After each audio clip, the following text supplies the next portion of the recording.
Hey there, Internet friends. Trevor Starkey here with another episode of Wrestling Wednesday. Of course, we have the big show coming up this weekend, Wrestlemania 34. I'm going to be in PAX the rest of this week, but I will be flying back Sunday morning, so I'm hopefully back in town to catch lunch with Cameron because he owes me Portillo's because I won the Fastlane predictions, so it's going to be the sweetest Portillo's ever. But hopefully I'm back in time to actually have the Portillo's before watching the show itself.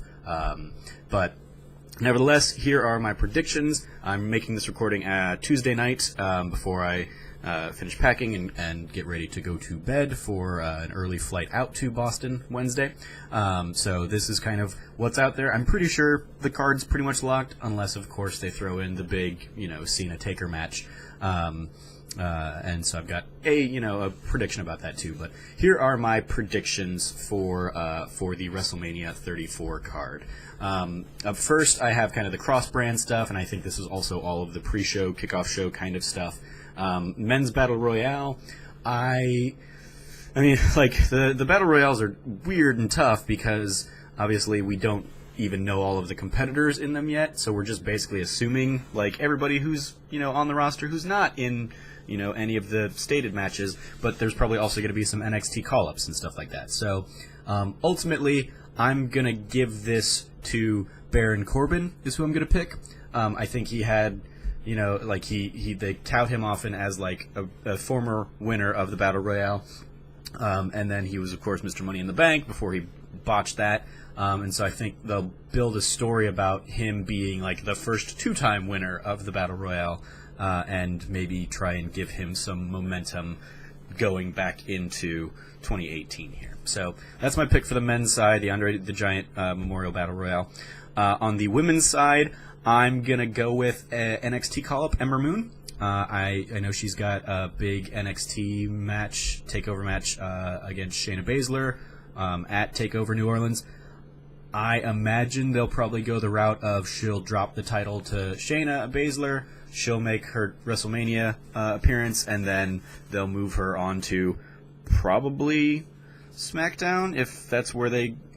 she'll move to wherever I think Asuka ends up, and I think they'll kind of reignite that feud. That's kind of my longer-term predictions there, but I think to give her kind of a boost into the main roster, I think they'll have her win the Women's Battle Royale. I think you'll have some good storyline stuff between, like, Sasha and Bayley. I think we'll kind of get kind of a continuation of their stuff. It'll be interesting to see if, like, Absolution and the Riot Squad, if they kind of butt heads or something like that. But ultimately, I think I'm going to predict Ember and hope that she's actually in that match, and that this isn't just a completely nonsensical prediction. Then lastly, in the pre-show kickoff, specifically branded stuff, we have the Cruiserweight title between Cedric Alexander and Mustafa Ali. I think they're going to put it on Cedric Alexander. I feel like that's where they were heading back before all of the Enzo Amore stuff happened anyway. I feel like they were building Cedric Alexander up to kind of be the next champion, the guy who would take over to kind of take Enzo down. And then, of course, he got, abruptly let go. And so I think they've kind of been building up this tournament, and they've, got him all the way to the end. I think he'll kind of be who takes charge and kind of takes 205 Live into the future. So Cedric Alexander is my pick there. Next, on to the Raw side of things. Up first, we have the Intercontinental title. Because I'm going to later predict here that Reigns is going to win the Universal title, and it feels like they were setting up a future Reigns versus Rollins kind of feud, with Rollins lasting so long in that crazy gauntlet match, and kind of him having butted heads with Roman in the last couple months. I feel like they're going to move him into that. I feel like Miz is probably going to take some time off to go be with his little baby girl. So I'm putting the belt on Finn here, and hopefully he can have some fun with it, do something with it, and kind of get a little bit of a little shine on him that will eventually kind of set him up, maybe hopefully for a Universal title shot down the line. Raw Tag Team Champions, I think it's going to be Braun and whoever they bring out with Braun. My guess right now would be on The Big Show.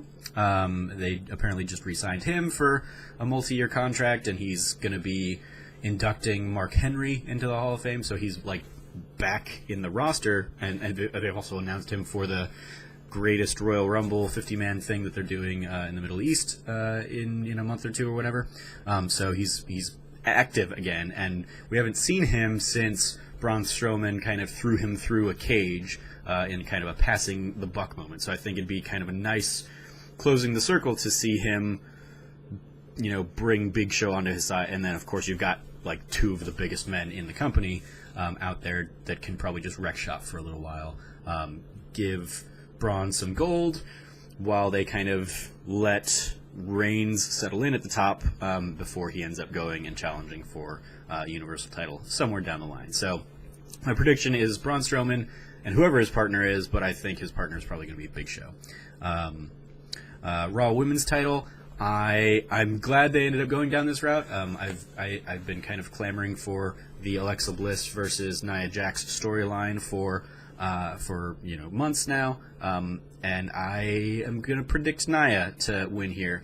And it's about at this time where I'm like, God, I'm predicting a lot of new champions on this card. So and that's kind of how things continue to go. I'm predicting a lot of new champions here, but I think Nia will take it. Kind of putting an end to Bliss's cowardly reign. They'll maybe give Nia a shot, or they might have Carmella come and cash in like immediately and kind of do a brand switch or something like that.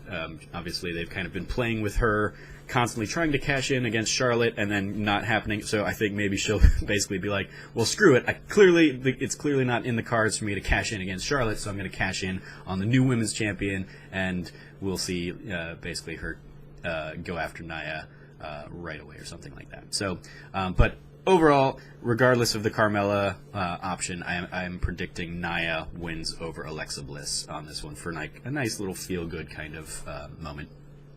Up next, I have the tentative Cena-Taker match. If it happens, I think Taker will go over.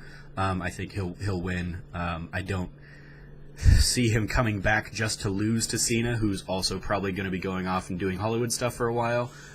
Doesn't make sense for him to come out of like retirement to put over Cena in that sense. But in terms of like how I think it'll happen, I think you'll get Kid Rock coming out, possibly with Elias, and doing American Badass, and we get Biker Taker come out or something like that. So, but ultimately, I think Taker will win. Kind of shutting up Cena, because Cena's just kind of been a whiny little pouty jerk about this whole thing. If it happens, that is. Next, Ronda Rousey and Kurt Angle versus Stephanie McMahon and Triple H.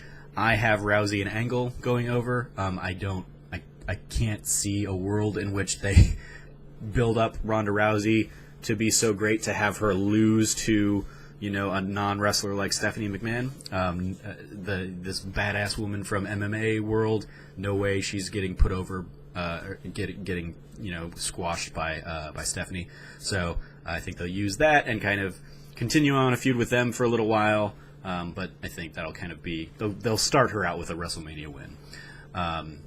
Universal title, of course, you have Roman Reigns versus Brock Lesnar, and this is like we've all been basically building up to this for a year. Roman Reigns is going to win.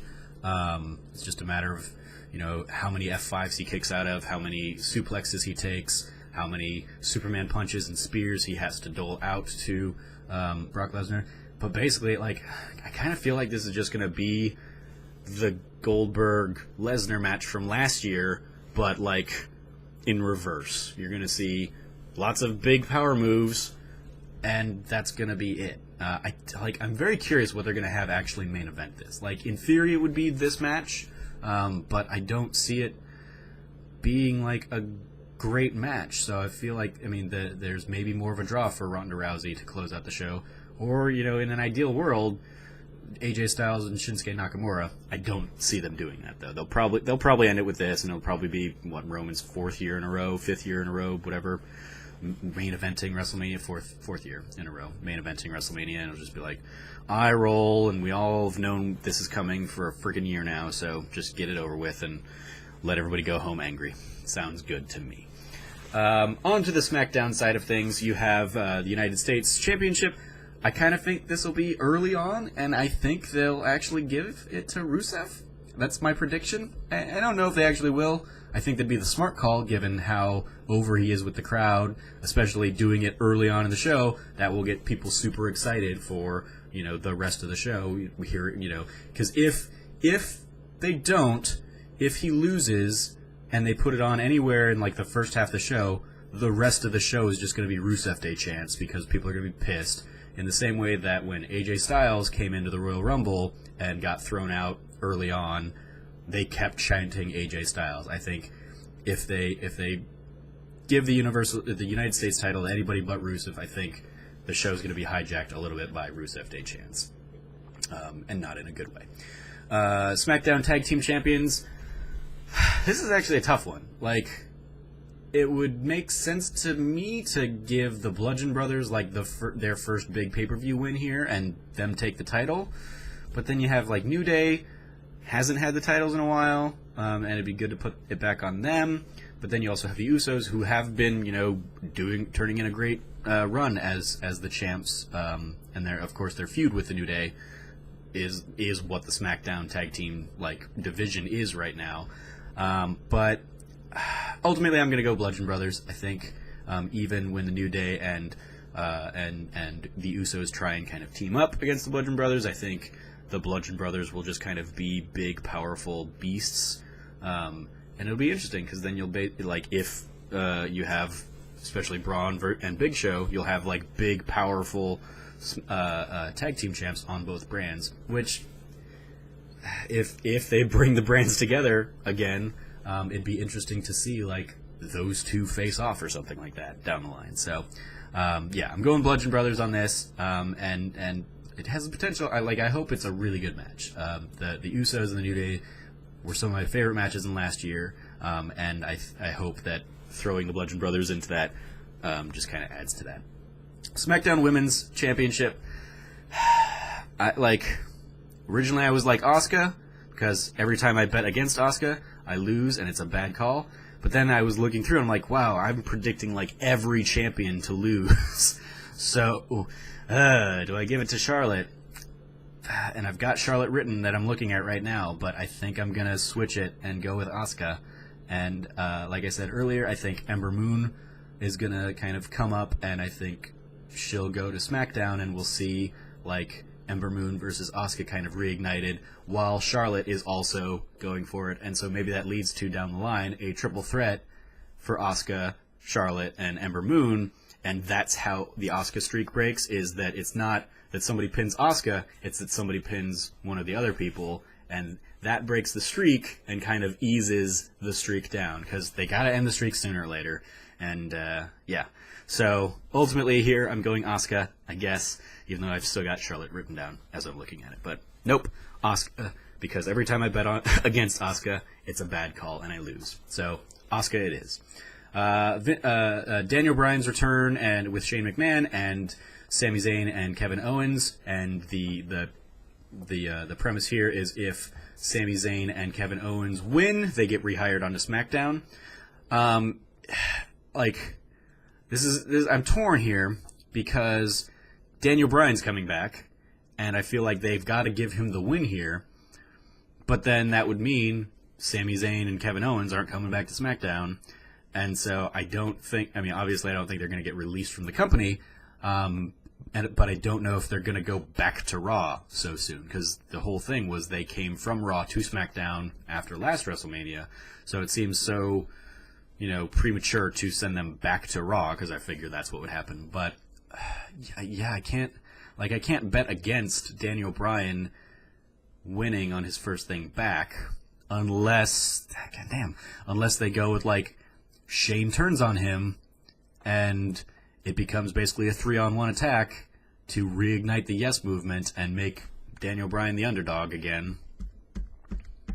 Alright, I'm going to go with that. I'm going to go Daniel Bryan and Shane McMahon are going to lose, so Sami Zayn and Kevin Owens will win, but it'll be through some kind of weird shenanigans, maybe a heel turn from Shane to kind of set up a Daniel Bryan versus the Authority 2.0 match down the line or something like that. So, Sami Zayn and Kevin Owens, that's who I'm picking for that match. Then lastly, WWE Championship, AJ Styles versus Shinsuke Nakamura. Originally, I was like Shinsuke Nakamura, but if I did that, then every single championship on the card would be changing hands per what I've got here. So instead, I'm sticking with AJ Styles on this. I think he's gonna retain, and the feud will continue on down the line, and maybe you throw Daniel Bryan into that scene, and you get like a dream triple threat match between AJ Styles, Shinsuke Nakamura, and Daniel Bryan. At whatever the next pay-per-view is. Not Fastlane. That was the one that just happened. Backlash? Yeah, Backlash. But anyway, AJ Styles, I think they'll keep the belt on him a little bit longer. I think he's more marketable than Shinsuke. He's easily better on the mic than Shinsuke just because of the language barrier, and so I don't think they'll want Shinsuke to be the face of SmackDown. As bad as that is, I don't think he would have the drawing power that they probably want to keep on the brand for a little while. So ultimately, I'm going with Styles there. So those are my predictions for WrestleMania 34. We will see how well I do against Cameron, but it doesn't matter. I got my Fastlane win, so I'm getting my Portillos, and WrestleMania Day is going to be sweet because of that. So those are my calls. Let me know what yours are in the comments below. As always, I've been your host, Trevor Starkey from TrevorTrove.com. You can follow me at SnarkyStarkey on Twitter. And until next time, from here at the Trove, treasure your friends.